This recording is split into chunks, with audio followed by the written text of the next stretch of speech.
بسم الله الرحمن الرحيم. Assalamualaikum warahmatullahi wabarakatuh.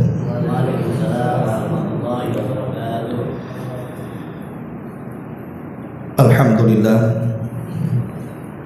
wassalatu wassalamu ala rasulillah wa ala alihi wa sahbihi wa mawalah wa la hawla wa la quwata illa billahi wa ba'd. Alhamdulillah, segala puja dan puji hanya milik Allah subhanahu wa ta'ala. Salawat dan juga salam kita hadiahkan kepada Rasul kita Nabi besar Muhammad sallallahu alaihi wa ala alihi wasallam. Malam ini kembali kita bisa duduk untuk bertalabul ilmi di Mushalah Babus Salam. Tentu sebuah nikmat Allah subhanahu wa ta'ala apabila kita memiliki kesempatan untuk duduk di majelis ilmu. Karena Nabi sallallahu alaihi wasallam bersabda dalam sebuah hadis tentang keutamaan orang yang duduk di majelis ilmu itu sama halnya duduk di taman-taman surga. Bahkan semata-mata duduk di majelis ilmu itu sudah bisa menggugurkan dosa. Makanya Nabi SAW apabila selesai menyampaikan ilmu di tengah-tengah para sahabat, kemudian para sahabat hendak pulang, maka Rasul mengatakan, "Qumu maghfuran lakum." Berdirilah kalian karena dosa-dosa kalian sudah diampuni dan keburukan kalian sudah diganti dengan kebaikan. Dan ini sebuah keistimewaan yang luar biasa. Terkadang kita membaca istighfar malas, tapi dengan duduk di majelis ilmu sudah bisa menggugurkan dosa. Kajian di malam hari ini sebagaimana yang diminta, kita akan membahas tanda dari tanda-tanda kiamat besar. Sebenarnya pembagian tentang tanda-tanda kiamat itu ada tanda-tanda kiamat kecil dan tanda-tanda kiamat besar. Pembagian ini bukan dari Nabi. Nabi tidak pernah membagi bahwa ada tanda kiamat kecil, ada tanda kiamat besar.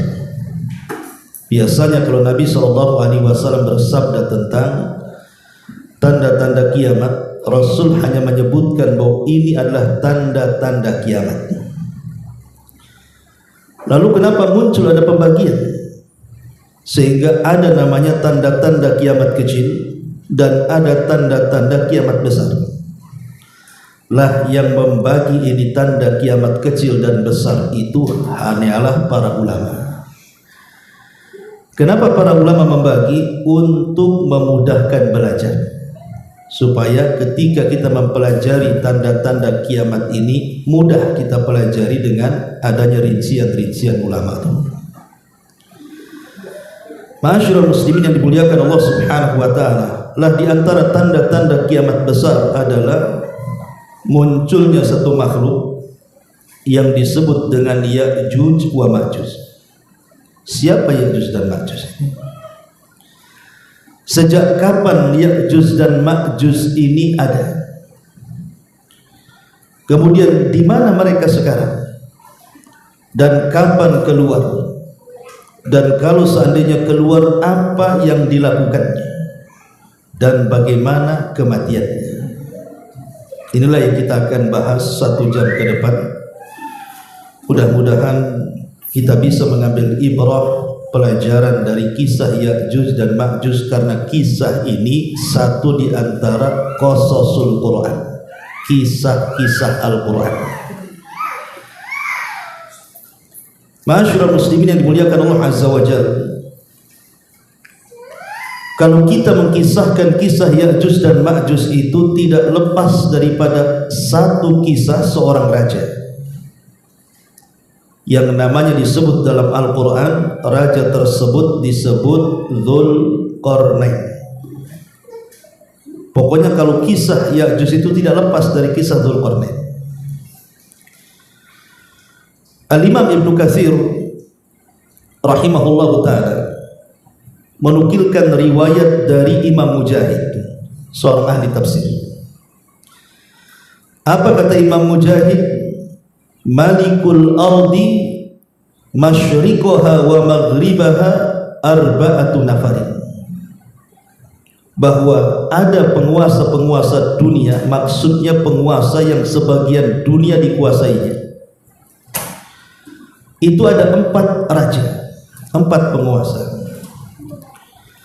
Kemudian Imam Mujahid mengatakan mu'minani wa kafiran, 2 mukmin dan 2 kafir. Adapun yang mukmin kata beliau adalah Nabi Allah Sulaiman ibnu Dawud. Adapun yang kedua Dzulqarnain. Kemudian yang kafir keduanya, pertama Bukhtun Nasr. Bukhtun Nasr Raja Babil yang pernah menghancurkan Palestina dan membantai orang-orang Yahudi di zamannya. Dan yang kedua Namrud ibnu Kan'an. Ma'ruf Namrud, kalau cerita kisah Namrud berarti cerita kisah Nabi Ibrahim. Lah di sini kita tahu bahwa posisi seorang raja yang bernama Dzulqarnain ini, ada seorang raja yang pernah menguasai dunia. Lalu di zaman siapa Dzulqarnain ini diutus dan menjadi raja? Dalam Fatwa Nur al-Darbi, Al-Imam Ibnu Utsaimin rahimahullahu ta'ala pernah ditanya soal Dzulqarnain. Maka kata Imam Ibnu Utsaimin rahimahullahu ta'ala, dia mengatakan bahwa Dzulqarnain itu hidup di masa Nabiullah Ibrahim. Bahkan dia pernah haji bersama Ibrahim dan juga putranya Ismail. Dan Ibrahimlah yang menjadikan sebab Dzulqarnain itu masuk Islam. Yang memberikan hidayah kepada Dzulqarnain itu adalah Nabiullah Ibrahim. Lah sejak itulah Dzulqarnain berpemahaman seperti pemahaman Nabi Ibrahim, mendakwahkan dakwah tauhid ke ujung barat, timur dan selatan, sebagaimana disebutkan dalam surah Al-Kahfi. Ma'asyiral muslimin yang dimuliakan Allah Azza wa Jalla, baik kita baca ayatnya yang berkenaan dengan kisah Dzulqarnain dan juga Ya'juj wa Ma'juj, baru kita jelaskan kisahnya.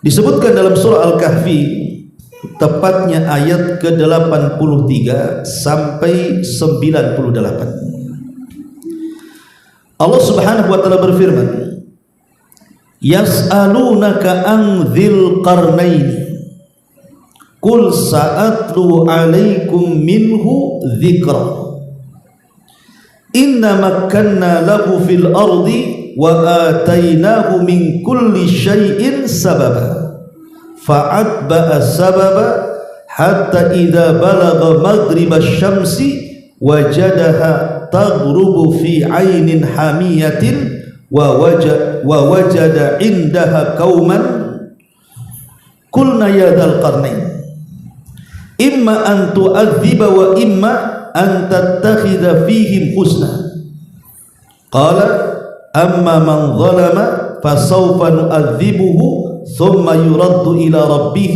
fayu'adzibuhu adzaban nuqra wa amma man amana wa amila salihan falahu jazaa'al husna wa sanaqulu lahu min amrina yusra thumma atba'a sababa. Mereka bertanya-tanya kepada wahai Muhammad tentang Dzulqarnain. Asbab nuzul daripada ayat ini. Jadi orang-orang Yahudi itu memberikan informasi kepada para pembesar musyrik Arab. Kita tahu bahwa ketika Nabi SAW berdakwah di Mekah, banyak tantangan yang dihadapi Nabi kan. Nah, salah satunya adalah Nabi SAW dihadapkan dengan orang-orang Quraisy, Lah orang-orang Quraisy ini kan sedemikian rupa menghalang-halangi dakwah Nabi SAW, termasuk juga mengorek-ngorek informasi tentang Nabi. Dengan cara apa? Dengan cara mengutus pembesar mereka untuk bertanya kepada orang-orang Yahudi yang ada di Madinah. Karena orang-orang Yahudi itu dianggap orang-orang cerdas. Maka oleh orang-orang Yahudi diajarkan beberapa soalan.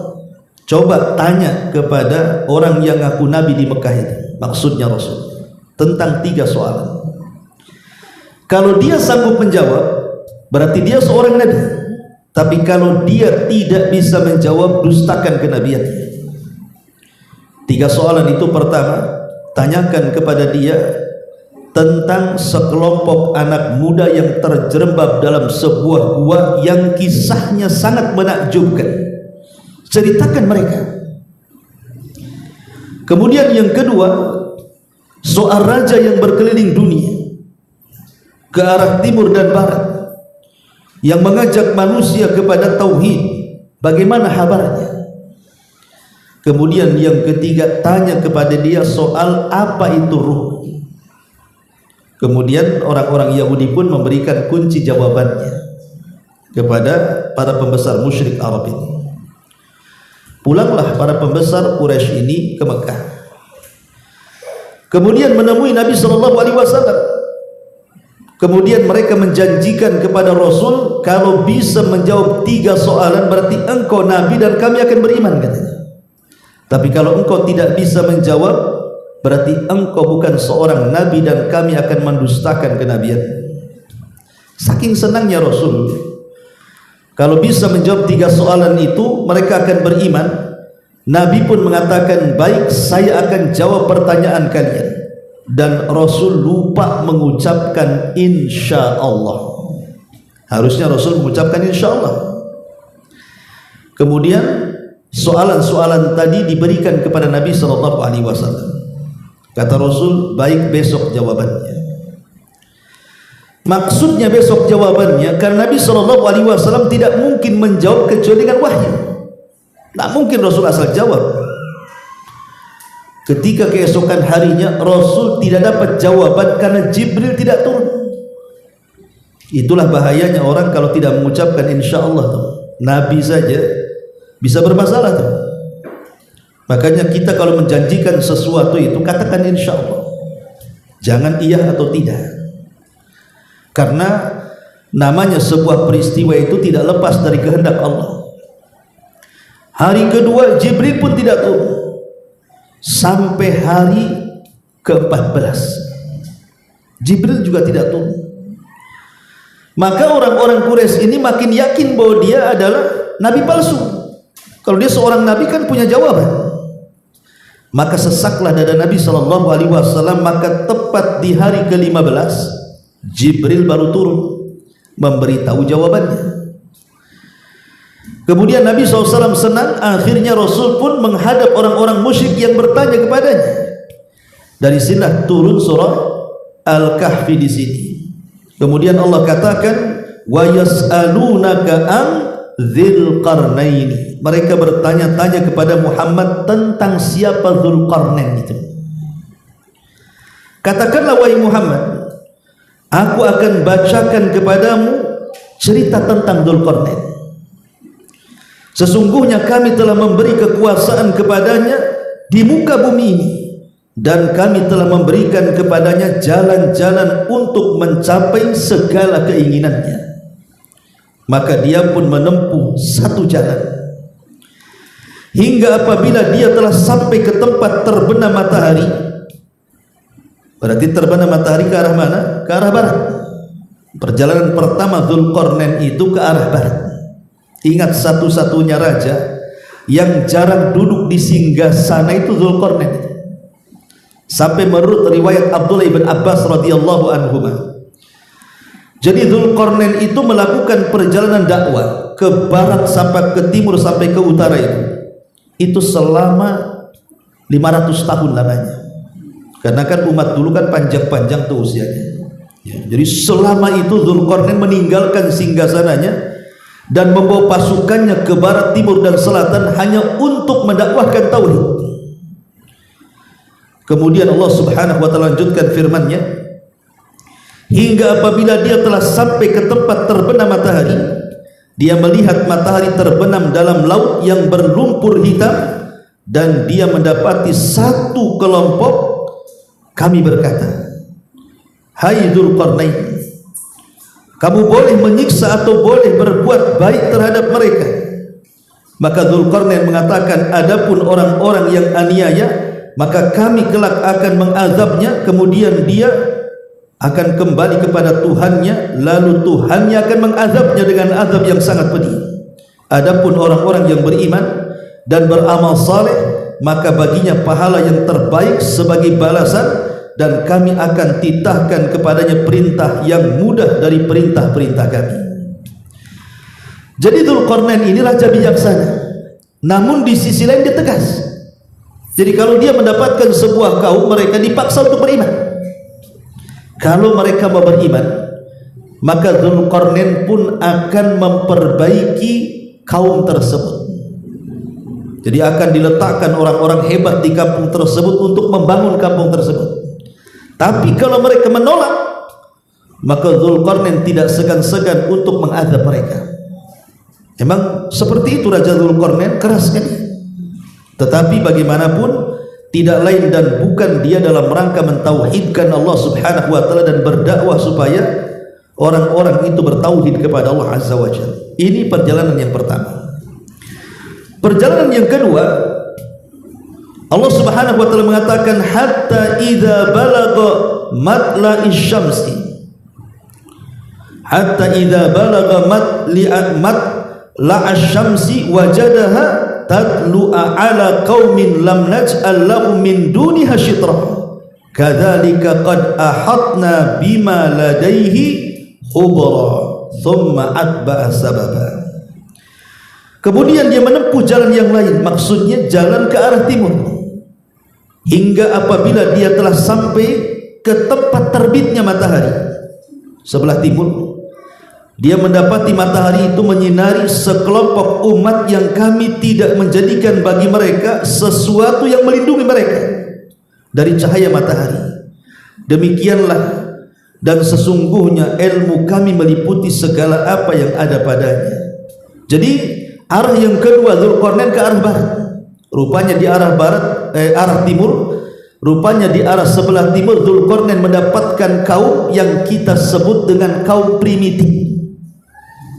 Ya, mereka tidak punya rumah, mereka tidak berpakaian telanjang.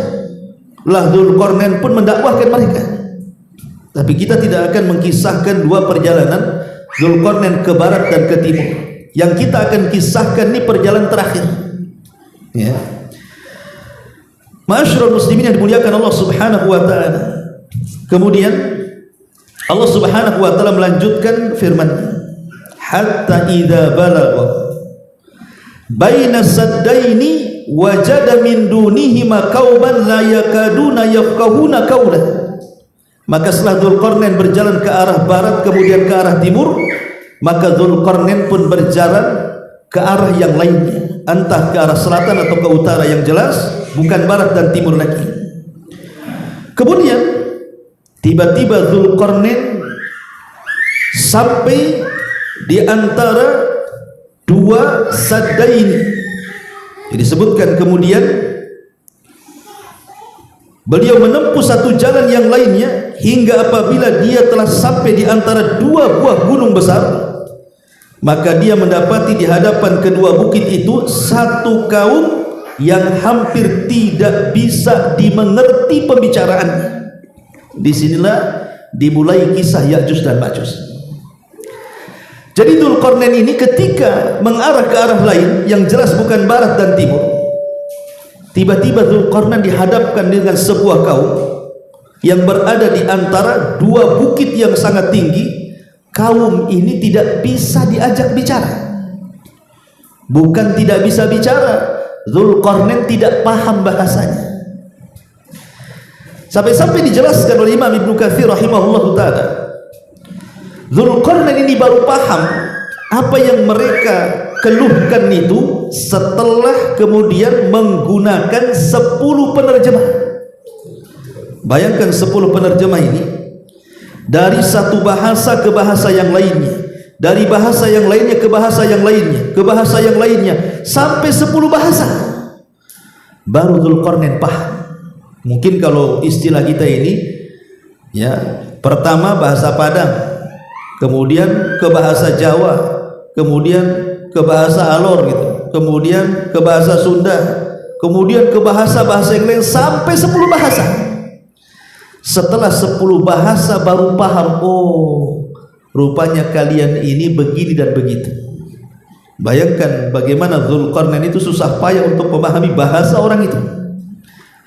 Kemudian dilanjutkan, setelah Dzulqarnain paham apa yang mereka inginkan, rupanya mereka menghendaki apa? Qalu, mereka mengatakan, ya Dzulqarnain, inna Ya'juj wa Ma'juj mufsiduna fil ardi.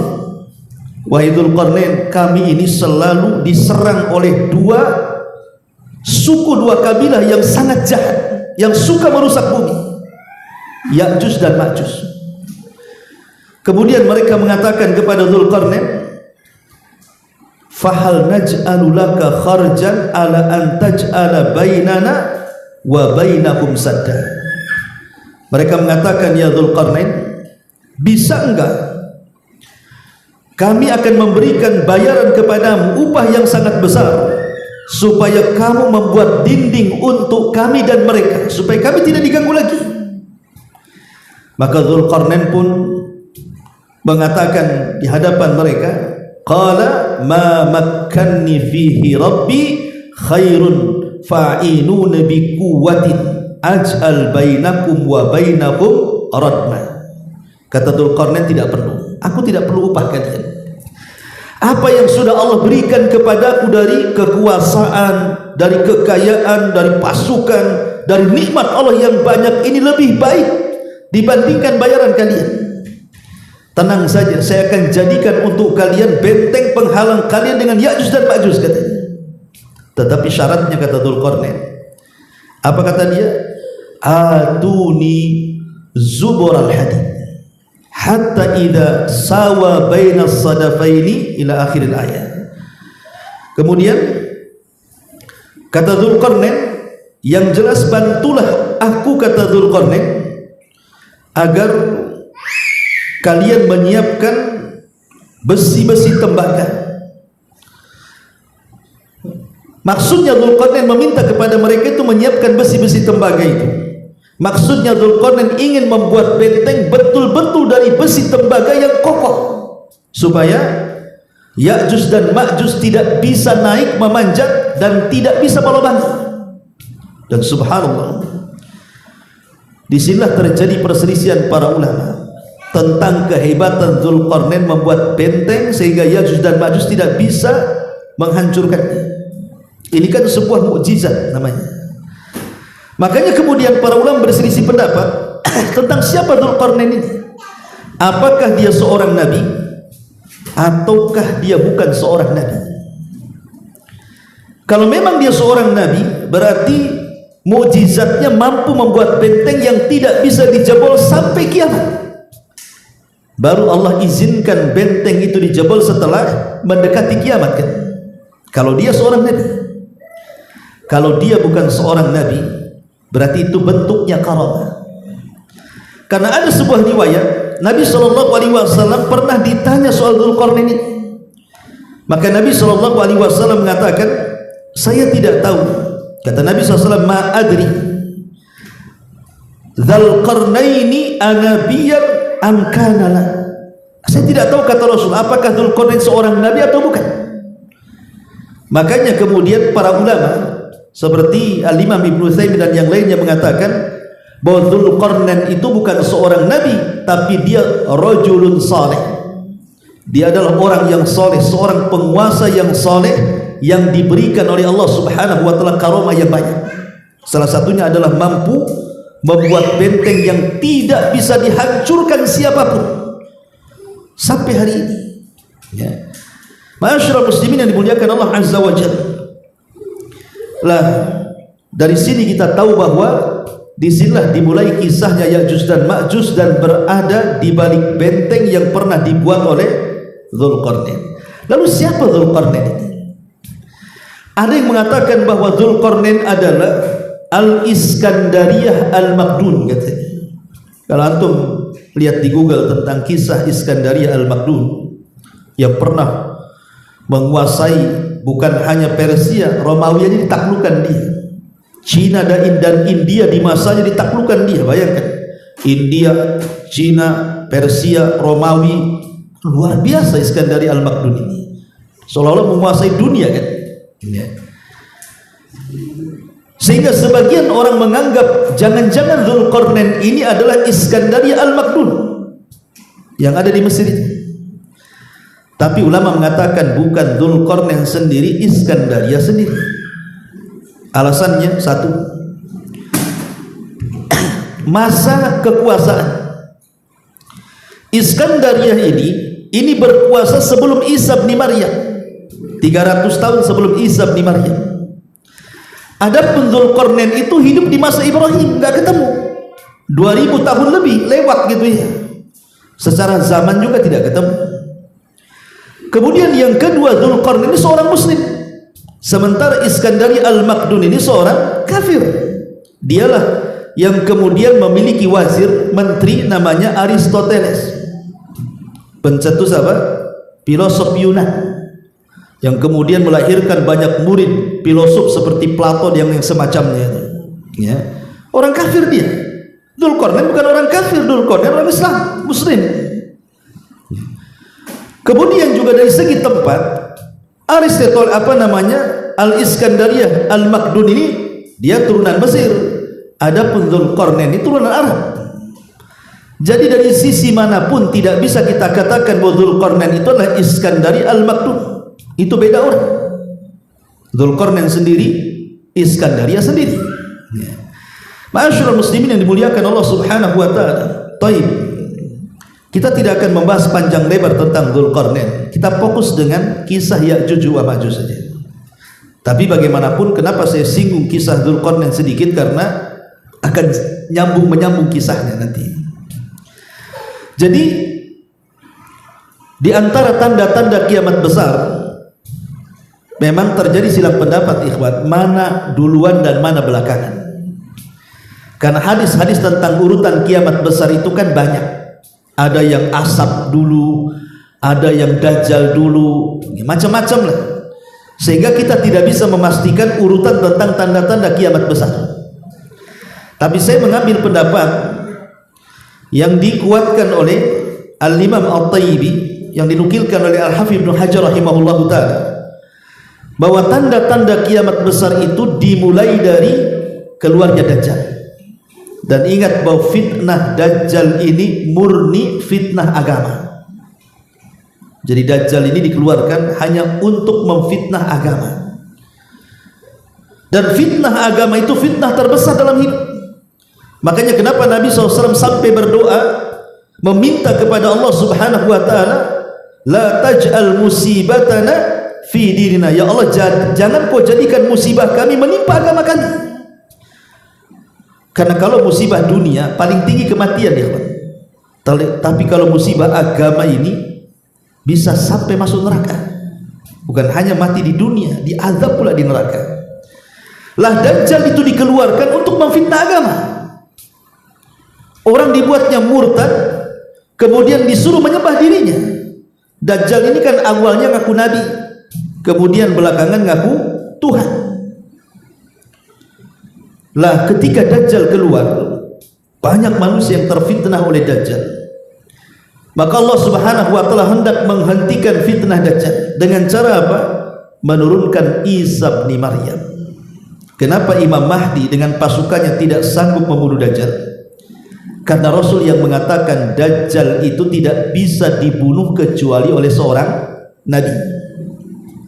Makanya ketika Nabi SAW mengatakan di hadapan para sahabatnya, kalau aku hidup sementara Dajjal hidup di tengah-tengah kalian, aku yang akan melawannya.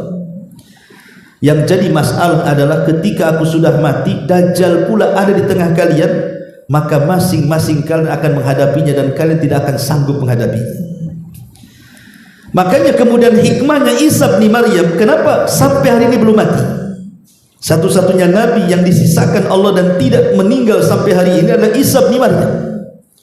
Diangkat oleh Allah, dan Rasul pernah berjumpa dalam peristiwa Isra Mi'raj di langit kedua dengan Isa bin Maryam. Lah Isa ini diutus oleh Allah Subhanahu wa taala di akhir zaman bukan dalam rangka menyebar risalah, tidak. Karena ketika diangkat sudah sempurna risalahnya. Ada tugas lain yang Allah bebankan kepada dia. Lah salah satunya adalah membunuh Dajjal. Maka ketika kemudian Dajjal muncul, bayangkan Dajjal muncul di mana? Di negara yang mayoritas orang-orang Syiah hari ini. Khorasan. Khorasan di mana? Di Irak. Munculnya di Khorasan. Matinya di mana? Di negara yang mayoritas banyak orang-orang Yahudi di situ. Israel. Di situ ada Babilon, sebuah kota. Dajjal mati di situ. Seolah-olah ada korelasi antara Syiah dan Yahudi di sini kan? Ya. Karena munculnya di Khorasan. Khorasan di mana? Di Irak. Dan sekarang banyak orang-orang Yahudi di Khorasan. Dan akan mati di Babilon, di kota yang sangat dimuliakan oleh negara Israel. Disitulah Dajjal dibunuh oleh Isa bin Maryam. Setelah kemudian fitnah Dajjal ini berakhir karena peperangan dimenangkan Isa bin Maryam, dan kaum muslimin sudah bahagia dengan kematian Dajjal, bahkan mereka bisa melumpuhkan tentara Dajjal karena seluruh makhluk bumi berbicara. Jadi kalau ada orang kafir Yahudi sembunyi di balik batu itu, batu akan bicara, "Hei muslim, bunuh nih orang kafir, dia ada di belakang saya," katanya. Kalau dia sembunyi di pohon, pohon bicara. Pokoknya sembunyi di mana saja, maka makhluk Allah bicara, kecuali satu pohon yang tidak mau bicara, namanya Gharqad, yang hari ini ditanam besar-besaran oleh orang-orang Israel Zionis Yahudi itu. Bocor hadis ini ke mereka, sehingga mereka menanam besar-besaran pohon Gharqad tadi. Lah, setelah Dajjal meninggal, tidak lama kemudian kaum muslimin diuji lagi oleh Allah Subhanahu wa taala. Tiba-tiba benteng Ya'juj wa Ma'juj jebol. Sebenarnya dalam sebuah hadis Nabi sallallahu alaihi wasallam bersabda, diriwayatkan dari Zainab bintu Jahsh. Jadi satu hari Nabi sallallahu alaihi wasallam di waktu fajar itu pernah kaget, terperanjat. Kemudian dia mengatakan, "La ilaha illallah, wailun lil arabi min syarrin qad iqtarab," kata Rasul. La ilaha illallah, celaka bangsa Arab karena kejelekan telah dekat kepada mereka. Kemudian kata Rasul, "Futihal yauma min radmi Ya'juj wa Ma'juj." Kata Rasul, hari ini dinding penghalang Ya'juj dan Ma'juj telah terbuka seperti ini. Kemudian Nabi SAW melingkarkan kedua jarinya, ibu jari dan telunjuknya, kata Rasul, seperti ini. Jadi bentengnya Ya'juj dan Ma'juj itu yang dibuat oleh Dzulqarnain itu sudah jebol dan sudah berlubang, dan Rasul mengisyaratkan dengan tangannya seperti ini. Artinya Ya'juj dan Ma'juj sudah bisa ngeker dari lubang itu. Dari sini kita tahu dari zaman Rasul benteng itu sudah jebol, tapi cuman hanya seibu jari dan telunjuk segini saja. Karena setiap hari dikisahkan Ya'juj dan Ma'juj itu kan berusaha keluar dari benteng itu. Dengan cara apa? Jadi kalau sudah menjelang malam, maka mereka keluar dengan cangkul dan macam-macam lah peralatan untuk menggali lubang sampai di waktu pagi. Ketika terbit matahari, mereka ketakutan. Kemudian pembesar mereka mengatakan, "Ghadan nahfir," sekarang kita tinggalkan, besok kita gali lagi. Maka kemudian setelah besoknya hendak menggali bekas galian mereka, tiba-tiba tertutup kembali atas izin Allah Subhanahu wa taala. Jadi setiap mereka menggali lubang, keesokan harinya tertutup lagi, seolah-olah sia-sia. Tapi di zaman Nabi SAW mereka berhasil melubangi benteng itu, walaupun hanya seibu jari dan telunjuk seperti ini. Artinya di sini apa? Ini sudah permulaan benteng itu sudah akan roboh dan sudah dekatnya kiamat. Ya. Tetapi kemudian nanti di akhir zaman, ketika Allah Subhanahu wa taala izinkan Ya'juj dan Ma'juj itu keluar, maka pimpinan mereka diilhamkan untuk mengucapkan insya Allah. Subhanallah, kalimat insya Allah ini luar biasa ya kawan. Jadi pemimpin Ya'juj dan Ma'juj mengatakan ketika sudah digali, kemudian terbit matahari, mereka istirahat. Apa kata pemimpinnya? Nahfiru ghadan insyaallah. Dalam hadis yang saya disebutkan, besok kita akan gali kembali insyaallah. Jadi diilhamkan mengucapkan kalimat insyaallah. Subhanallah. Atas izin Allah, setelah pembesarnya mengucapkan kalimat insyaallah, jebol benteng itu. Dan Allah Subhanahu wa taala menyebutkan fi kulli hadabin yansilun. Mereka keluar dari benteng itu seperti air bah yang turun dari ketinggian saking banyaknya itu. Masyarul muslimin yang dimuliakan Allah Azza wa Jalla. Lalu siapa Ya'juj dan Ma'juj ini? Imam Ibnu Katsir menyebutkan dalam kitabnya Bidayah wa Nihayah, ada yang mengatakan bahwa Ya'juj dan Ma'juj itu manusia sama dengan kita, cuman dia satu bapak dengan kita, lain ibu. Artinya apa? Kata beliau, Ibnu Katsir menukilkan pendapat ini, dan pendapat ini diambil dari pendapat Abu Zakaria An-Nawawi, tapi beliau juga melemahkannya. Jadi Adam ini satu hari dia ihtalam. Ihtalam itu mimpi basah, ya, mimpi melakukan hubungan dalam mimpinya sampai mengeluarkan sperma. Tiba-tiba kemudian sperma Adam ini jatuh ke bumi. Lah sperma yang jatuh ke bumi ini tiba-tiba kemudian menjadi membuahi. Jadilah Ya'juj dan Ma'juj. Jadi Ya'juj dan Ma'juj itu satu bapak dengan kita Adam, tapi beda ibu. Kalau kita kan ibunya Hawa, kalau Ya'juj dan Ma'juj itu ibunya tanah. Itu maksudnya. Jadi ibunya itu tanah itu. Tapi sekali lagi ini pendapat tidak berdasar, dilemahkan banyak ulama karena tidak ada dalilnya. Ini diambil dari kisah Israiliyat, ya. Tapi pendapat yang kuat bahwa Ya'juj dan Ma'juj itu sama dengan kita. Sebagaimana Imam Ibnu Katsir juga kemudian menjelaskan dalam kitab yang sama Bidayah wa Nihayah itu, bahwa Ya'juj dan Ma'juj sama dengan kita, satu bapak dan satu ibu. Dia turunan Adam dan turunan Hawa. Ikhwan, ketika di masa Nabi Nuh alaihi salatu wassalam, Allah Subhanahu wa taala kirim azab kepada kaum Nuh yang kufur dengan mengirim banjir bandang disertai tufan. Yang banjir itu kemudian meluluhlantahkan semua daerah dan tidak ada yang selamat kecuali yang ada di perahu Nuh. Makanya lihat hari ini bencana di Padang itu, ngeri kan banjir itu, sampai 4 kecamatan 3 kabupaten itu lahap dia kan. Sampai hari ini banyak korban belum dicari kan. Lihat bagaimana kalau banjir itu datang, ngeri kan adabnya. Lah di zaman Nabi Nuh itu Allah Subhanahu wa taala mengirim banjir bandang yang luar biasa. Tidak ada yang selamat, satu pun. Persis seperti permintaan Nuh alaihi salatu wasallam yang berdoa kepada Allah, la tadhar alal ardi minal kafirin dayyara. Ya Rabb, jangan kau tinggalkan satu jiwa kafir pun yang hidup di bumi gitu. Betul, Allah tidak sisakan satu jiwa pun setelah tragedi banjir itu. Yang selamat hanya ada di perahu. Makanya Allah mengatakan waja'alna dzurriyyatahu humul baqin. Kami jadikan turunan Nuh itulah yang selamat. Ya, dan Allah juga mengatakan di dalam Al-Qur'anul Karim surah As-Saffat tadi, waja'alna dzurriyyatahu humul baqin, dan kami selamatkan keturunan manusia itu hanya dari turunan Nuh alaihi salam saja. Lah kebetulan yang di perahu itu tidak ada orang lain kecuali putra-putra Nuh yang beriman. Nuh itu kan punya 4 putra. Pertama Kan'an, dia kafir, ikut agama ibunya, mati kena azab.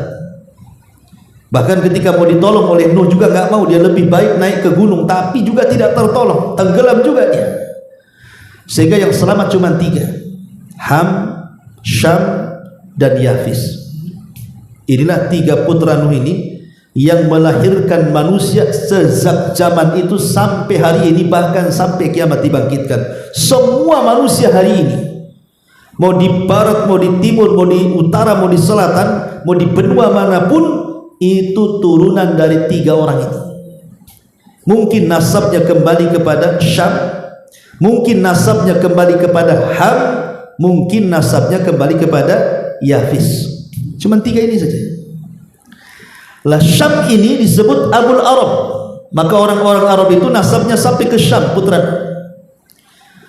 Adapun Ham ini disebut Abu Sudan, orang yang berkulit hitam, daerah Sudan dan sekitarnya, ya orang-orang Somalia, pokoknya yang berkulit hitam itu, maka mereka nasabnya kepada Ham. Adapun orang-orang yang seperti kita, yang matanya sipit-sipit, kecil-kecil, bulat-bulat, ini turunan Yafis. Ya, kalau umumnya orang-orang Asia ini, kalau ditarik nasabnya itu sampai kepada Yafis putra Nuh. Lah di antara turunan Yafis putra Nuh adalah Ya'juj dan Ma'juj. Jadi Ya'juj dan Ma'juj itu manusia. Dia bukan makhluk aneh. Walaupun ada, kita tidak mengingkari beberapa pendapat para ulama yang mengatakan bahwa Ya'juj dan Ma'juj itu adalah makhluk yang sangat besar, semacam raksasa. Sampai-sampai kemudian disebutkan dalam hadis yang lemah, tidak bisa dijadikan sandaran, karena mungkin diambil dari kisah-kisah Israiliyat. Jadi bentuk Ya'juj dan Ma'juj itu seperti pohon arus. Pohon arus itu ada di Lubnan, di Libanon sana. Itu tingginya sampai 120 hasta. Jadi pohon arus itu tingginya 120 hasta. 1 hasta itu dari sini ke sini. Ya. Kalau kita meter berarti 1 hasta itu setengah meter. Kalau 2 hasta 1 meter. Berarti kalau seandainya 120 hasta berarti 60 meter. Oh, itulah tingginya Ya'juj dan Ma'juj. Musola ini aja nggak sampai 5 meter. Ini 60 meter kan. Itu kalau jalan dagdug-dagdug gitu kan, raksasa besar. Ya. Ini satu pendapat. Tapi ada yang mengatakan Ya'juj dan Ma'juj itu tidak sebesar itu, bahkan dia makhluk yang kecil. Dia mengatakan panjangnya sekitar 4 hasta dan lebarnya 4 hasta. Berarti 2 kali 2 meter lah kan gitu. Jadi tingginya 2 meter segini, lebar badannya 2 meter, kotak jadi kan itu ya. Ini juga satu pendapat. Tapi ada juga pendapat yang lain bahwa paling tinggi Ya'juj dan Ma'juj itu hanya 1 shibron. Shibron itu 1 jengkal. Jadi tinggi badannya 1 jengkal saja, kecil, ya, marmut gitu, 1 jengkal kayak kelinci gitu. Ya mungkin semacam cebol lah gitu ya. Jadi orang-orang kerdil. Ada yang mengatakan seperti itu. Tapi ada yang mengatakan bahwa Ya'juj dan Ma'juj itu makhluk lain. Dia manusia tapi memiliki 2 telinga. Telinganya sangat lebar sekali. Ya. Jadi telinga yang pertama ini untuk menyelimuti dia saat tidur di malam hari. Telinga yang satunya untuk menyerang musuh. Tapi 4 pendapat ini dibantah oleh para ulama. Ini semua pendapat ini diambil dari kisah-kisah Israiliyat dan ini semua batin. Berarti Ya'juj dan Ma'juj itu sama seperti kita. Dia turunan Adam, turunan Hawa, dia manusia seperti kita. Cuman ya memang karena dia hidup di zaman Nabi Ibrahim kan otomatis kan badannya besar-besar kan gitu ya. Karena di zaman Nabi Ibrahim masih mendekati zaman Adam, dan Adam itu kan memiliki tinggi badan yang sangat besar. Sampai-sampai kata Nabi SAW, Adam itu punya tinggi 60 hasta. 60 hasta itu sekitar 30 meteran. Ya. Tetapi setelah Adam kan manusia mulai mengecil sampai kepada kita kan, ya. Dan umurnya juga mulai pendek sampai kepada kita. Artinya fisik Ya'juj dan Ma'juj kalau hidup di masa itu berarti masih besar badannya. Tapi karena dia manusia, boleh jadi turunannya sampai sekarang pun ya makin kecil seperti kita. Selama dia disebut manusia, maka semakin ke sini badannya akan semakin mengecil dan usianya juga semakin pendek kan gitu. Kalau dia masih manusia. Karena ada yang mengatakan bahwa Ya'juj dan Ma'juj itu tidak akan mati sampai melahirkan 1000 keturunan. Tapi hadis ini dilemahkan para ulama. Ya, tapi yang jelas bahwa Ya'juj dan Ma'juj itu Allah berikan kemampuan mereka memiliki bangsa yang sangat banyak sekali. Jadi jumlah mereka itu tidak ada yang tahu kecuali Allah Subhanahu wa taala. Kalau kita manusia itu kan ada sensusnya sekitar 7 atau 8 miliar kan begitu ya. Tapi Ya'juj dan Ma'juj ini tidak bisa berapa jumlahnya. Makanya disebutkan dalam hadis yang sahih ketika Adam alaihi salatu wassalam berdialog dengan Allah Subhanahu wa taala. Apa dialognya? Allah mengatakan kepada Adam alaihi salatu wassalam nanti kepada hari kiamat, ya Adam. Maka Adam pun mengatakan labbaika wa sa'daika wal khairu biyadaika ya Rabb. Aku penuhi panggilanmu dengan senang hati karena seluruh kebaikan ada di tanganmu ya Rabb. Ada apa wahai Rabb? Maka Allah Subhanahu wa taala mengatakan kepada Adam, ya Adam akhrij bi'san nar. Wahai Adam, keluarkan dari keturunanmu orang-orang yang akan dimasukkan ke dalam neraka. Adam kaget, kok bisa dari keturunannya dimasukkan ke neraka? Maka kemudian para sahabat pun kemudian heran dan bertanya kepada Nabi SAW, ya Rasulullah, ayyuna dzalika al-wahid. Ketika kemudian Adam dikatakan bahwa keluarkan dari turunanmu yang akan masuk neraka, kemudian Adam mengatakan siapa mereka? Maka Allah mengatakan setiap 1000 dari keturunanmu yang satu masuk surga, yang 999 masukkan ke neraka. Kan sahabat kan bingung jadinya kan. Makanya bertanya, ya Rasulullah, ayyuna dzalikal wahid? Wahai Rasul, yang satu itu di antara kami siapa katanya? Maka Nabi SAW mengatakan, abshiru fa inna minkum wahidan wa min Ya'juj wa Ma'juj alfan. Kemudian Rasul mengatakan, berbahagialah kalian, yang satu itu dari kalian, yang 1000 itu dari Ya'juj dan Ma'juj. Artinya yang satu diambil dari 1000, berarti jumlah Ya'juj dan Ma'juj itu 999 berbanding 1. Jadi satu dari kita, 999 dari mereka.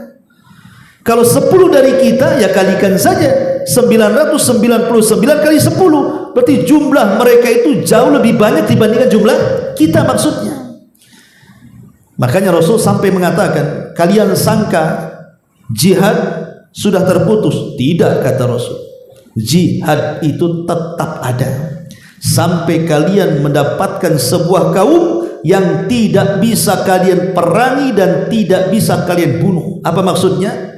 Ya'juj dan Ma'juj. Bagaimana cara merangi? Jumlahnya sekian banyak, 1 lawan 999 pula. Cemana kan menang coba? Antum dikeroyok 30 orang aja babak belur. Dikeroyok 999 sebentar aja mati kan gitu ya. Makanya kata Rasul, kaum yang tidak bisa diperangi. Jangan kita orang biasa. Nabi Musa alaihi salatu wassalam sampai difirmankan oleh Allah Subhanahu wa taala, disebutkan dalam hadis itu.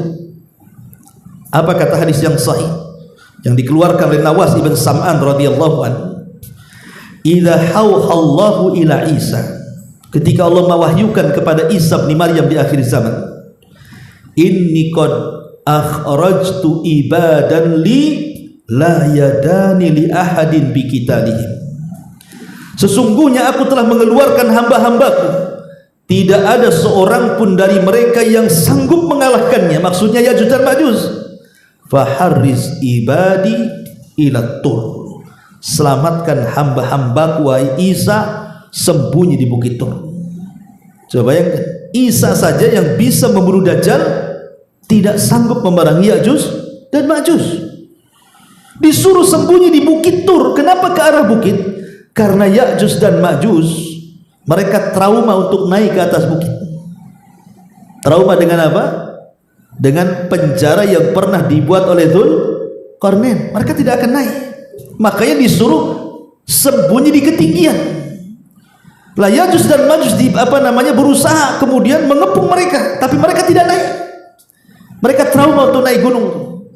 Makanya Isa bin Maryam pun dengan kaum muslimin yang tersisa sembunyi di atas Bukit Tur sampai mereka kelaparan. Sampai dikisahkan dalam hadis yang sahih, kepala kerbau itu lebih berharga dibandingkan dirham dan dinar, saking kelaparannya. Ya. Ma'asyiral muslimin yang dimuliakan Allah Subhanahu wa taala. Lah Ya'juj dan Ma'juj itu dikenal sebagai umat yang sangat sombong, ikhwan. Sangat bengis, sangat jahat, dan dia umat perusak. Sampai-sampai dikisahkan oleh banyak para ulama ketika beristimbat dengan ayat dan hadis-hadis yang sahih. Jadi kerusakan Ya'juj dan Ma'juj itu apabila dikeluarkan oleh Allah Subhanahu wa taala, dia akan merusak segalanya, merusak alam, akan menghancurkan apapun yang ada di depannya. Sampai kelompok yang pertama, jadi ketika benteng Ya'juj dan Ma'juj itu jebol, maka yang pertama kali mereka keluar, mereka melewati Danau Tiberias. Danau Tiberias, Buhairah, ya. Ma'ruf danau itu kan sekarang kan berbentuk sungai, banyak airnya, ya. Banyak airnya Danau Tiberias itu. Lah ketika Ya'juj dan Ma'juj sampai di danau itu, maka mereka minum semuanya sampai kering. Bayangkan, danau sebesar itu sampai kering, sehingga yang terakhir datang sudah nggak dapat lagi minum di situ. Pokoknya kalau ada bangunan dihancurkannya, kalau ada pohon-pohonan dimakannya, dihancurkannya, kalau ada manusia dibantai, bahkan sebagian para ulama mengatakan bangkai manusia yang dibunuh Ya'juj dan Ma'juj dimakannya. Jadi dia manusia kanibal. Naudzubillah. Jadi siapapun yang di luar rasnya akan dihancurkannya. Dan ingat, Ya'juj dan Ma'juj itu kemana-mana karena jumlahnya banyak. Dia menguasai bumi, ya. Sampai-sampai kemudian saking banyaknya mereka dan kehancuran yang luar biasa yang ditimbulkannya, ketika merasa bahwa makhluk bumi dari kalangan manusia sudah dibantainya, mulai mereka congkak dan sombong. Kemudian mereka menatap langit dan mengatakan, qatalna man fil ardi sanaqtuluhu man fis sama. Kata, kami sudah membunuh orang-orang yang di bumi, sekarang yang di langit ku bantai juga. Coba sombong. Bumi ini kecil, langit ini besar, dan makhluk yang ada di langit itu para malaikat. Satu malaikat saja tidak bisa dihadapi Ya'juj dan Ma'juj. Siapa? Malakul maut. Siapa yang bisa menghadapi malakul maut? Itulah kesombongan Ya'juj dan Ma'juj. Dia mau membantai makhluk yang ada di langit. Coba gimana caranya? Tapi Allah Subhanahu wa taala adalah zat pembuat makar terbaik. Wa makaru makran wa makarna makran wallahu khairul makirin. Silahkan kalian buat makar, tapi Allah pun punya makar, dan Allah sebaik-baik makar. Akhirnya Ya'juj dan Ma'juj mengarahkan tombak panah mereka, batu-batu mereka dilempar ke langit. Subhanallah, Allah membuat makar, disedot itu panah, tombak, senjata yang mereka lempar ke langit sampai menembus awan. Kemudian dikembalikan lagi panah dan tombak-tombak mereka ke bumi. Kemudian di ujung-ujung panah dan tombaknya itu seolah-olah ada darah yang menempel di situ. Jadi seolah-olah mereka sudah membunuh orang-orang yang di langit, katanya. Lihat, tombak dan panah kami penuh berlumuran darah, berarti mereka sudah terbantai. Sombong, ya. Ma'asyiral muslimin yang dimuliakan Allah Subhanahu wa taala. Lah kesombongan inilah yang mengakibatkan akhirnya Ya'juj dan Ma'juj diazab oleh Allah Subhanahu wa taala. Ada sebuah ayat yang mengatakan, wa ma kunna mu'adzibina hatta nab'atha rasulan. kami tidak mungkin mengadab sebuah kaum sampai diutus Rasul kepada mereka. Lah Ya'juj dan Ma'juj itu kan hidup di balik benteng, entah berentah di mana. Kita tidak tahu Rasul sampai enggak kepada mereka dari kalangan Nabi dan Rasul. Kenapa Allah adab? Padahal Allah mengatakan kami tidak mungkin mengadab sampai diutus Rasul. Maka dijawab oleh para ulama bahwa sudah sampai sebenarnya ajaran para Rasul terdahulu kepada Ya'juj dan Ma'juj. Cuma mereka tidak beriman dan ditakdirkan masuk neraka atas lisan Nabi SAW. Jadi mereka adalah orang-orang yang pantas masuk neraka karena kekafirannya, kesombongannya, karena mereka merusak di mana-mana, melebihi fitnah Dajjal. Kalau Dajjal kan murni fitnah agama, kalau ini murni fitnahnya hanya merusak dan merusak, membunuh dan membunuh, menguasai dunia. Maka dari sinilah Isa bin Maryam yang berada di atas bukit Tur itu berdoa kepada Allah, meminta agar Allah Subhanahu wa taala menghentikan kerusakan Ya'juj dan Ma'juj ini. Akhirnya Allah mengijabah doa Isa bin Maryam dan doa kaum muslimin yang berada di bukit Tur itu. Dari sinilah Allah Subhanahu wa taala mulai mengadab mereka. Dengan cara apa? Subhanallah. Apakah mengirim para malaikat kemudian membantai mereka, ataukah mengirim bencana berupa banjir ataupun gempa atau yang lainnya, atau mengirim binatang-binatang buas untuk menghancurkannya? Tidak. Yang Allah kirim makhluk yang sangat kecil. Bayangkan, untuk merontokkan kesombongan Ya'juj dan Ma'juj. Apa makhluk yang kecil? Naghaf. Naghaf itu semacam ulat. Ulat yang biasa masuk di hidung kerbau atau kambing, yang kalau masuk merusak badannya kemudian mati. Coba, makhluk yang kuat, merasa sombong dan congkak, bisa kalah dengan seekor ulat. Begitulah Allah merontokkan kesombongan. Ulat di mana-mana, menjadi wabah ulat di mana-mana. Dan tidak ada satupun Ya'juj dan Ma'juj kecuali masuk ulat di lubang hidungnya. Subhanallah. Disebutkan dalam hadis yang sahih, kematian Ya'juj dan Ma'juj itu serentak. Jadi satu mati semua. Coba. Bukan hari ini, besok ini, minggu depan ini, enggak. Pokoknya satu mati semua. Begitulah Allah Subhanahu wa taala apabila berkehendak, idza arada syai'an an yaqula lahu kun fayakun. Allah kalau menghendaki sesuatu jadi. Ya. Jadi Allah Subhanahu wa taala hanya mengutus ulat, bayangkan. Tidak mengutus harimau, tidak mengutus buaya, tidak mengutus binatang-binatang buas, tidak, hanya mengutus ulat. Sama ketika kalau kita berkisah tentang kisah tentang Sabah, negeri Sabah, yang dalam Al-Quran dikisahkan Sabah itu seperti surga di zamannya. Negeri Sabah itu yang ada di Yaman dihancurkan oleh Allah Subhanahu wa taala dengan apa? Dengan tikus. Jadi Allah kirim tikus untuk merusak bendungan, tapi tikusnya besar, sebesar kucing. Ya mungkin tikus got lah ya. Dan zaman dulu kan bendungan bukan kayak sekarang pakai semen, pakai batu. Kalau digerogoti tikus ya hancur lah itu gigi tikus tuh kan itu. Kalau dulu kan buat bendungan kan pakai kayu, ya kan? Habis digerogoti. Namanya bendungan, kalau satu kayu jebol ya jebol semua lah. Kalau sudah ada celah air masuk, mudah itu air itu untuk menjebol bendungan.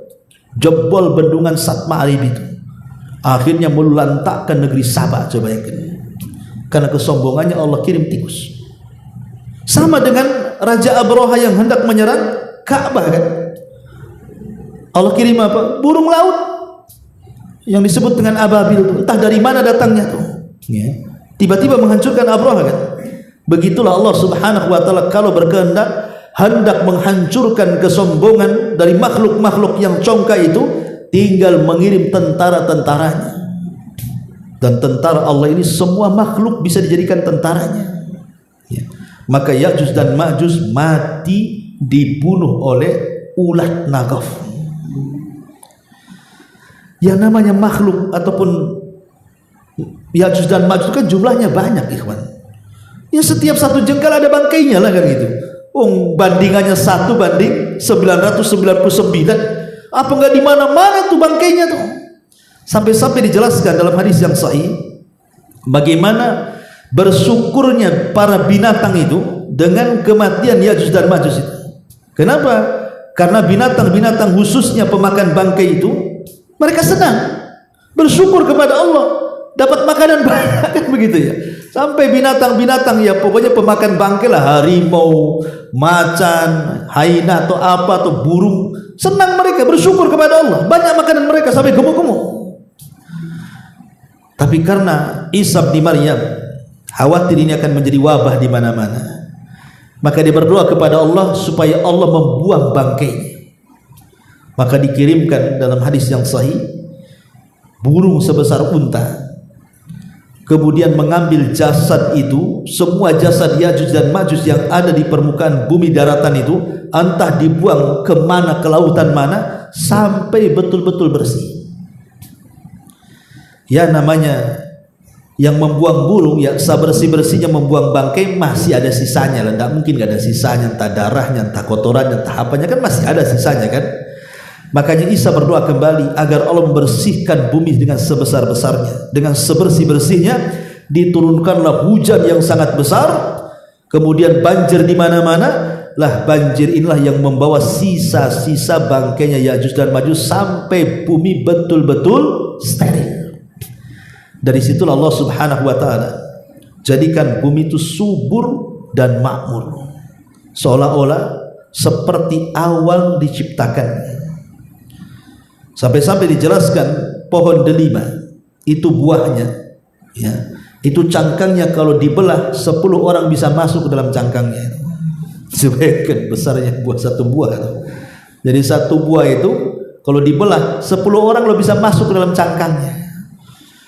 Jadi kalau buah durian ya 10 orang masuk ke cangkang nggak habis kita makan dalam cangkang durian itu. Jadi disuburkan oleh Allah Azza wa Jalla, dipenuhi dengan berkah. Makanya sampai Rasul beruntunglah orang-orang yang hidup di masa Isa bin Maryam gitu. Karena Allah berkahi. Lah ketika itu kemudian Isa bin Maryam akhirnya memaksa orang-orang yang masih di luar Islam untuk masuk ke dalam Islam yang selamat.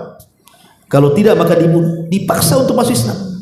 Karena ketika itu tidak ada jizyah lagi, tidak ada lagi upeti-upetian. Yang ada kau masuk Islam, kalau tidak kau perangi. Sampai akhirnya banyak orang-orang ahli kitab kalangan Yahudi dan Nasrani yang masuk ke dalam Islam karena dakwahnya Isa bin Maryam. Kemudian Isa pun sebelum matinya dia sempat melaksanakan haji. Kemudian setelah melaksanakan haji, ada yang mengatakan 7 tahun setelahnya, maka Isa pun wafat dan dipanggil oleh Allah Subhanahu wa taala. Baru datanglah seorang laki-laki dari Habasyah Ethiopia namanya Dzu Suwaikataini membawa pasukan kemudian menghancurkan Ka'bah sampai rata dengan tanah setelah kematian Isa bin Maryam. Ma'asyiral muslimin yang dimuliakan Allah Subhanahu wa taala, pertanyaannya, di mana benteng Dzulqarnain itu? Di mana? Ya. Dahulu di zaman Daulah Abbasiyah. Daulah Abbasiyah ini daulah yang berdiri setelah Daulah Bani Umayyah. Dan Daulah Bani Umayyah itu berdiri setelah hilangnya kekhilafaan Ar-Rasyidah. Kan para khulafa Ar-Rasyidin meninggal, baru terbentuk Daulah Umayyah. Runtuhnya Daulah Umayyah, naik Daulah Abbasiyah, kan begitu, sampai terakhir Daulah Utsmaniyah. Nah di zaman Daulah Abbasiyah itu ada seorang khalifah namanya Al-Wathiq. Al-Wathiq dia bermimpi. Dalam mimpinya dia dikagetkan bahwa benteng Ya'juj dan Ma'juj itu jebol. Itu dia bermimpi dan itu berkali-kali mimpinya, sehingga membuat kekhawatiran sang khalifah. Dan kisah ini disebutkan oleh Ibnu Katsir dalam kitabnya Bidayah wa Nihayah, itu disebutkan kisah ini. Jadi Khalifah Al-Wathiq ini akhirnya mengutus tentara yang sangat banyak untuk melakukan pencarian di mana benteng Ya'juj dan Ma'juj itu. Dikirim pasukan banyak. Ya. Akhirnya pasukan yang dikirim oleh Daulah Abbasiyah ini atas perintah Khalifah Al-Wathiq ini, mereka pun menyebar kemana-mana. Ada yang mengatakan pencarian benteng itu sampai memakan waktu 2 tahun. Jadi selama 2 tahun ini pasukan Khalifah Abbasiyah ini, pasukan Khalifah Al-Wathiq ini mencari kemana-mana. Sampai pada waktunya mereka pun sampai kepada tujuan. Mereka pun sampai kepada tujuan di depan benteng yang pernah dibangun Dzulqarnain. Tapi masalahnya benteng itu tidak bisa dipanjat dan dijaga oleh para prajurit yang ada di dekat situ. Sehingga akhirnya ketika pasukan melihat bahwa benteng itu masih kokoh, masih berdiri tegak dan tidak hancur, tidak seperti mimpi sang khalifah, akhirnya pasukan ini kemudian pulang kembali. Tapi masalahnya Imam Ibnu Katsir ketika menyebutkan kisah ini tidak bersanad, tidak ada sanadnya, hanya disebutkan kisahnya begitu saja, dan tidak disebutkan pasukan Abbasiyah ini sampai di mana, letak benteng itu di mana, ya. Sehingga menjadi polemik para ulama kan. Ada yang mengatakan bahwa benteng itu maksudnya adalah benteng Cina, tembok Cina, karena ketika ada beberapa yang roboh dari tembok Cina itu rupanya ada kandungan bajanya. Berarti sesuai dengan apa yang ada dalam Al-Quran. Berarti kalau yang dimaksud tembok itu tembok Cina, berarti Ya'juj dan Ma'juj itu ya orang Cina. Kan gitu. Tapi pendapat ini dibantah oleh sebagian ulama. Tidak benar. Karena benteng Ya'juj dan Ma'juj itu tidak bisa dihancurkan. Terbuat dari tembaga. Kalau ini kan terbuat dari bata-batu yang disusun. Kalau di rudal saja bisa hancur kalau benteng Cina. Kalau ya benteng Ya'juj dan Ma'juj kan tidak bisa dihancurkan kecuali Allah yang berkehendak, kan itu. Berarti tidak benar kalau benteng itu adalah tembok Cina dan Ya'juj dan Ma'juj itu orang Cina. Apalagi banyak juga orang Cina yang muslim sekarang, kan gitu. Ya. Kemudian yang kedua, ada yang mengatakan bahwa dan yang berpendapat seperti ini adalah sebagian orang seperti Sayyid Qutb. Nah, itu mereka memang berpendapat seperti ini. Terus sekali lagi dibantah oleh para ulama bahwa tidak benar kalau tembok Cina itu adalah Ya'juj dan Ma'juj. Tapi ada juga yang mengatakan tentang tembok Ya'juj dan Ma'juj ini. Jadi ada yang mengatakan itu berada dekat dengan daratan Cina, tapi ke arah selatan atau utara, wallahu a'lam. Karena ada yang mengatakan bahwa benteng ini terletak di daerah Armenia, Azerbaijan, yang sekarang mungkin disebut daerah Georgia, dekat-dekat daerah sana lah kan. Tapi kan ini hanya ijtihad para peneliti, ikhwan. Syekh bin Baz rahimahullahu taala ketika ditanya tentang masalah Ya'juj dan Ma'juj, dia hanya mengatakan min jihati syarqi, min jihati syarqi. Pokoknya dia sebelah timur. Maksudnya sebelah timur itu dari kota Madinah. Jadi kalau antum berada di kota Madinah, sebelah timur sana. Sebelah timurnya sampai di mana? Wallahu a'lam, kan itu. Syekh bin Baz yang mengatakan seperti itu. Ya. Tapi yang jelas bahwa diketahui atau tidak tempat tembok Dzulqarnain yang memenjarakan Ya'juj dan Ma'juj itu bagi kita tidak penting. Yang penting adalah kita beriman dengan Al-Quran bahwa Ya'juj dan Ma'juj itu ada. Apakah mereka berada di atas bumi atau di bawah bumi? Wallahu alam. Dan benteng yang dibangun oleh Dzulqarnain juga ada. Tempatnya di mana? Wallahu alam. Kita yakini ada. Dan kita beriman bahwa itu di antara tanda-tanda hari kiamat, di mana di akhir zaman benteng itu akan roboh dan Ya'juj dan Ma'juj itu akan keluar sebagai tanda-tanda pertengahan alamah kiamat besar yang mendekati kehancuran alam semesta. Inilah di antara kisah Ya'juj dan Ma'juj. Saya sudah berupaya menyingkat karena sampai jam 9 saja. Ya, mudah-mudahan ada manfaatnya. Sebelum saya tutup, kalau ada yang bertanya silakan. Kita buat tanya jawab. Ya, silakan. Ini kan perang di mana-mana, Ustaz. Iya. Bencana banyak. Apakah ini termasuk tanda-tanda kiamat? Iya. Perang di mana-mana, musibah di mana-mana, apakah ini tanda-tanda kiamat? Ya, ini tanda-tanda kiamat kecil. Rasul yang mengatakan. Apa kata Nabi SAW? La taqumu sa'ah hatta yaqsurul harj. tidak akan tegak hari kiamat sampai banyaknya peristiwa al-haraj. Sahabat bertanya, wa mal harju ya Rasul? Apa yang dimaksud haraj wahai Rasul? Kata Nabi SAW, al-qatl, pembunuhan. Ya. Kata Nabi SAW, pembunuhan.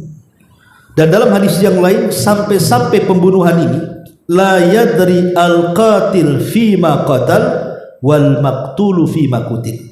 Yang membunuh bingung kenapa bisa membunuh, yang dibunuh makin bingung kenapa aku bisa dibunuh. Ya bayangkan. Karena sekarang ini pembunuhan itu tidak beralasan. Dalam Islam itu kalau dibunuh karena dia membunuh sebagai kisos, atau dia murtad, atau dia sebagai had hukuman dalam Islam, seperti seorang yang sudah menikah berzina maka hukuman rajam, kan begitu. Itu ada aturan-aturan pembunuhan dalam Islam. Kalau sekarang tidak, urusan parkir bunuh, nggak bayar hutang bunuh, tersinggung bunuh. Sekarang main bunuh aja sekarang ini. Gara-gara parkir naruh motor di depan rumah orang, tersinggung dibunuh tuh yang punya motor. Akalnya di mana coba? Gara-gara tengkar anaknya, orang tuanya bunuh-bunuhan.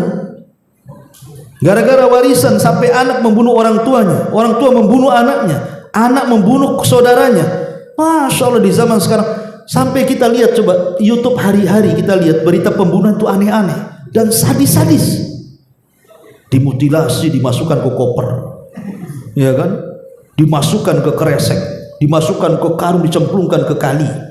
Macam-macam. Mulai dari bayi yang tidak bersalah loh ya, karena mungkin malu ini hasil zina, sampai urusan pacaran, sampai urusan harta, sampai urusan keluarga, semua dah main bunuh. Urusan waris, urusan hutang, urusan bisnis. Hari-hari saya lihat tuh pembunuhan. Dan sekarang pembunuhan itu luar biasa, sadis luar biasa ya. Dan latar belakangnya aneh-aneh, psikopat kayaknya orang-orang bunuh ini. Makanya wajar Rasul mengatakan yang membunuh bingung kenapa dia membunuh, karena alasan kenapa kau dibunuh. Awalnya saya tidak hendak membunuh, tapi tak tahu kenapa saya bunuh, katanya. Dia sini bingung tuh. Coba kalau seandainya yang dibunuh hidup lagi, makin bingung kenapa aku bisa dibunuh, katanya, kan gitu. Nah, jadi pembunuhan ini entah karena peperangan, entah karena kecelakaan. Kita lihat di jalan raya hari-hari ada orang mati. Di Batam saja tiap hari ada kecelakaan itu, tabrak tronton mati ya, kemudian tabrakan motor mati, tabrakan mobil mati, ada yang beruntun, ada yang mati tabrakan mandiri, nggak tabrakan ngantuk nabrak pohon gitu ya, mati juga. Jadi banyak sekali kematian dan itu alamat kiamat. Jadi kematian diakibatkan karena peperangan dan yang semacamnya ya. Karena dalam hadis yang lain juga kata Nabi SAW, harbun wa harabun, akan terjadi fitnah, peperangan dan pengungsian. Kalau sudah ada perang pasti ada yang ngungsi itu ya. Lihat di Palestina tuh, perang di sini ngungsi di sana, nanti diserang di sini ngungsi di sini. Begitu juga bencana ya, banyaknya banjir, kemudian gempa, semuanya itu adalah tanda-tanda kiamat kecil.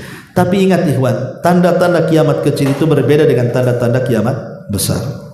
Tanda-tanda kiamat kecil ini dia tidak bertentangan dengan hukum alam, dia tidak bertentangan dengan ilmu fisika ya. Coba bapaknya terjadi gunung meletus, kemudian gempa, di situ ada teori ilmiahnya, entah geser lempengan, entah apa kan, ada teori ilmiahnya gitu kan.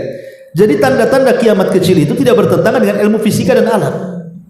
Tapi kalau sudah tanda-tanda kiamat besar, inilah yang bertentangan dengan ilmu alam dan fisika. Bagaimana matahari bisa terbit dari barat? Di mana teorinya? Ya kan? Nah, baru itu aneh-aneh. Kemudian binatang keluar dari perut bumi ini gimana ceritanya? Ya. Nah, baru kalau tanda-tanda kiamat besar itu sudah aneh-aneh tuh. Tapi kalau tanda-tanda kiamat kecil ini ya masihlah sesuai dengan ilmu alam dan ilmu fisika, tidak bertentangan dengan teori-teori ilmiah gitu maksudnya. Tetapi penyebab bencana itu sekali lagi karena maksiat, karena ada orang yang mereka menghilangkan teori agama, hanya berpatokan kepada teori dunia. Jadi kalau ada bencana, oh itu lempengan geser gitu. Otaknya ke situ saja. Tapi kita yang beragama kan bukan itu. Kenapa bisa lempengan bergeser? Kenapa Allah geser? Ada apa?